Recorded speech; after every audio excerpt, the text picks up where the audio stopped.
आणि एक मोठी बातमी हाती येते ती म्हणजे MIMच्या आघाडीमधल्या प्रवेशाच्या संदर्भात राष्ट्रवादीचे अध्यक्ष शरद पवार यांचं एक महत्त्वाचं विधान हाती आलेलं आहे। त्यांनी म्हटलंय की ज्याला ज्या पक्षात जायचंय त्यांनी जावं। एक महत्त्वपूर्ण विधान राष्ट्रवादीचे अध्यक्ष शरद पवार यांचं, ज्यांच्या सोबत जायचंय त्यांनी हो म्हणावं। कुणी कुठल्या पक्षासोबत जायचं ते स्वतःहून सांगू शकतात, पण ज्यांच्या सोबत जायचंय त्यांनी तरी हो म्हणावं। राष्ट्रवादी काँग्रेसचे अध्यक्ष शरद पवार यांचं आघाडीच्या संदर्भात एक सूचक वक्तव्य हाती आलंय। पाहूयात शरद पवार काय म्हणाले।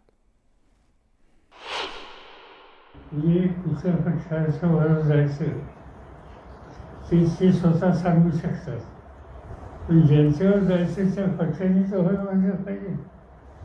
आणि हा राजकीय निर्णय आहे।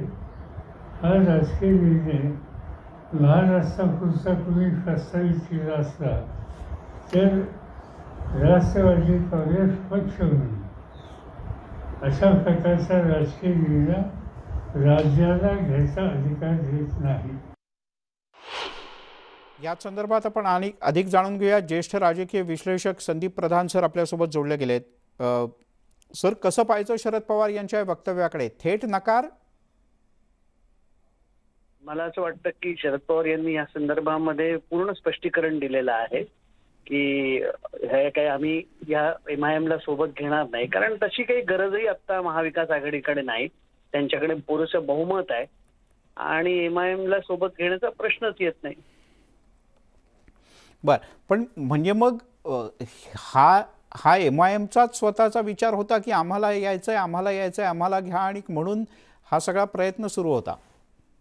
हा, निश्चितच म्हणजे ही एक राजकीय खेळीच आहे, याबद्दल काही वाद नाही। कारण असं आहे की याच्यामध्ये शिवसेनेची एक कोंडी होते या सगळ्या याच्यामध्ये, आणि आपण जे बघतोय हिजाबपासून अनेक मुद्द्यांवरून जास्त देशामध्ये हिंदुत्ववादी वातावरण निर्माण करण्याचा, समाजांमध्ये फूट पाडण्याचा आणि त्याच्यातून मग कसा राजकीय लाभ होतो हे सुद्धा आपण उत्तर प्रदेश सारख्या निवडणुकांमध्ये बघितलेला आहे।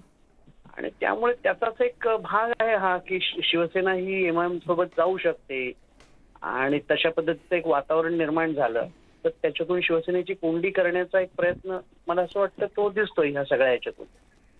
बर, पण मग यातून MIM वरचा हा आरोप एक प्रकारे सिद्ध होतो की MIM ही भाजपची टीम आहे असं म्हणणाऱ्यांना पुन्हा, असा आरोप करणाऱ्यांना पुन्हा जोर येईल?